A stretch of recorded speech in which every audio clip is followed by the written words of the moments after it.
तो बात हो रही है क्लास 10 की बोर्ड की, तो आपके घर में एक मेहमान ऐसा जरूर आता होगा जो आपके परसेंटेज के ही पीछे पड़ा रहता होगा। जैसे, अरे बेटा तुम्हारे 10th में कितने परसेंटेज आए।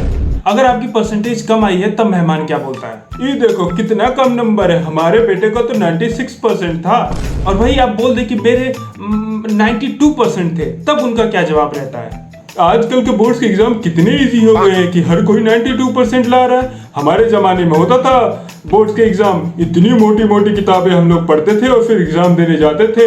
और आजकल का बोर्ड्स का पेपर देखो कितना इजी होता है। हम लोगों में टाइम में तो बहुत ही मुश्किल पेपर आता था, मतलब कि 11th 12th का भी पूछ दिया करते थे कभी कभी तो। और तब भी हम लोग 96% लेकर आते थे। तुम्हारे जो 92% है, इस जमाने के बोर्ड्स में कोई वैल्यू ही नहीं है। तो ऐसे ऐसे मेहमानों का आपको सामना करना पड़ेगा एक दिन।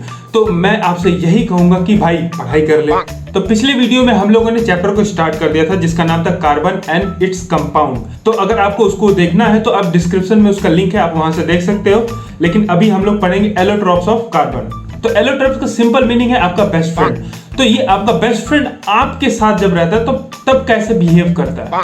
अबे यार क्या पढ़ाई कर रहा है भाई, भाई एक बार पबजी हो जाए, एक बार पबजी हो भाई। अरे भाई तू क्यों पढ़ रहा है, आओ चल नाके पे चल के चाय पी कर। अरे भाई तू क्या पढ़ रहा है, चल बाइक से घूम कर आते। अरे ये अभी आज चल आगे क्या बैठा है, चल पीछे जाकर बैठते हैं। अबे यार पढ़ाई क्यों कर रहे हो, चलो मस्ती करते। ऐसे करता है। लेकिन वही बेस्ट फ्रेंड जब आपके मम्मी पापा के सामने जाता है तब कैसे करता है कि भाई चलो यार फिजिक्स का एक और एक्स्ट्रा चैप्टर पढ़ लेते हैं, भाई यार चलो केमिस्ट्री का न्यूमेरिकल सॉल्व कर लेते हैं, भाई चलो बायोलॉजी के आगे के 20-25 चैप्टर पढ़ लेते हैं हम लोग, भाई अब मेरे डाउट्स क्लियर कर दो। तो ऐसा होता है आपका बेस्ट फ्रेंड, मतलब कि डिफरेंट नेचर में अपनी प्रॉपर्टीज को चेंज करता रहता है। मतलब कार्बन डिफरेंट फॉर्म में नेचर में रहता है और हर जगह उसकी फिजिकल प्रॉपर्टीज जो होती है उसमें चेंजेस देखने को मिलते हैं। जैसे कि एक इलायची है, अगर वो चाय में पड़ जाए तो क्या बोलते हैं, क्या चाय बनी है। लेकिन वही इलायची आपकी बिरयानी में पड़ जाता तो एकदम से टेस्ट बदल देता है। तो यहाँ पर आप देख सकते हो कि इलायची तो सेम थी, बस अलग अलग जगह पर थी।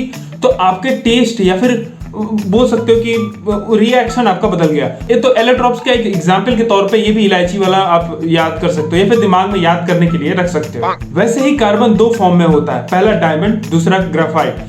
तो उसमें दोनों डायमंड और ग्रेफाइट है वो दोनों कार्बन से बना होता है। बस डिफरेंट ये है कि कार्बन जो है वो ग्रेफाइट में अलग तरीके से बॉन्ड होता है और डायमंड में अलग तरीके से बॉन्ड होता है। तो पहले बात करते हैं डायमंड की। तो उसमें जो कार्बन होता है वो अगले 4 कार्बन से जुड़ा रहता है, ठीक है। मतलब एक कार्बन डायमंड का वो अगले 4 कार्बन से बॉन्ड बनाता है और रिजिड मतलब कि बहुत कठोर 3D स्ट्रक्चर बनाता है। और वही ग्रेफाइट में एक कार्बन 3 कार्बन से बॉन्ड बनाकर रहता है और ये एक ही प्लेन में रहता है और वो हेक्सागोनल स्ट्रक्चर बनाता है। जैसे कि पिछले वीडियो में हम लोगों ने पढ़ा था कि एक कार्बन को 4 बॉन्ड बनाने होते हैं ताकि वो स्टेबल हो सके। तो डायमंड में तो एक कार्बन 4 कार्बन से बॉन्ड बनाकर, सिंगल बॉन्ड बनाकर अपना गुजारा कर लेता है, मतलब स्टेबल रह लेता है। पर वही ग्रेफाइट में एक कार्बन 3 कार्बन से जुड़ा है, तो तब कार्बन को क्या करना पड़ेगा कि एक डबल बॉन्ड बनाना पड़ेगा और 2 सिंगल बॉन्ड बनाकर अपने आप को स्टेबल करना पड़ेगा। और ऐसे ही ग्रेफाइट्स के लेयर बन जाते हैं। और ग्रेफाइट और डायमंड के फिजिकल प्रॉपर्टीज जो होती है वो डिफरेंट होती है, चाहे उसके केमिकल प्रॉपर्टीज जो है वो सेम हो सकती हैं। मतलब आपका बेस्ट फ्रेंड आपके सामने और आपके मम्मी पापा के सामने अलग अलग नेचर में अलग अलग प्रॉपर्टीज शो करता है अपनी, पर रहता तो आपका बेस्ट फ्रेंड ही है ना। अब बात करते हैं अलग अलग फिजिकल प्रॉपर्टीज का क्या मतलब। तो डायमंड सबसे हार्डेस्ट सब्सटेंस है, अगर आप उसे उठाकर किसी के सर पे दे मारोगे तो पक्का गिर मरेगा। और वही ग्रेफाइट एकदम स्मूथ और स्लिपरी होता है कि आप जैसे ही उसको हाथ में लोगे तो एकदम से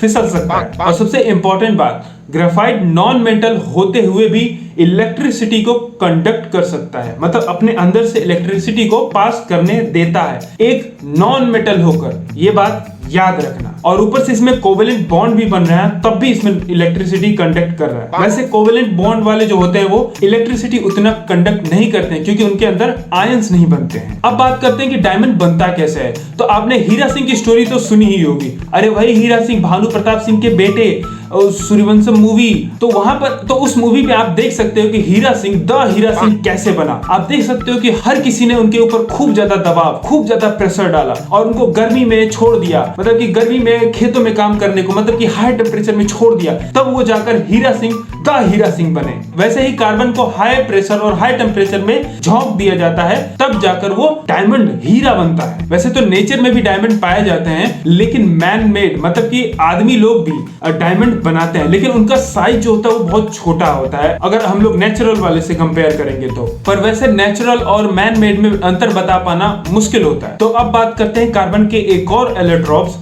फ्लोरेंस के बारे में। तो पहला फ्लोरेंस का स्ट्रक्चर जो था वो आइडेंटिफाइड किया था, जिसका नाम रखा गया C60, और इसके कार्बन एटम्स जो होते हैं वो फुटबॉल के शेप में अरेंज्ड होते हैं। तो ये कुछ एलोट्रॉप्स थे जो हमारे क्लास 10th के एनसीईआरटी साइंस में दिए गए हैं, और नेक्स्ट वीडियो में हम लोग इसी चैप्टर को कंटिन्यू करेंगे। तो आप इस चैनल को प्लीज सब्सक्राइब कर लीजिए और थोड़ा सा वीडियो को शेयर कर दीजिए ताकि हम भी थोड़ा सा खुश हो जाएं।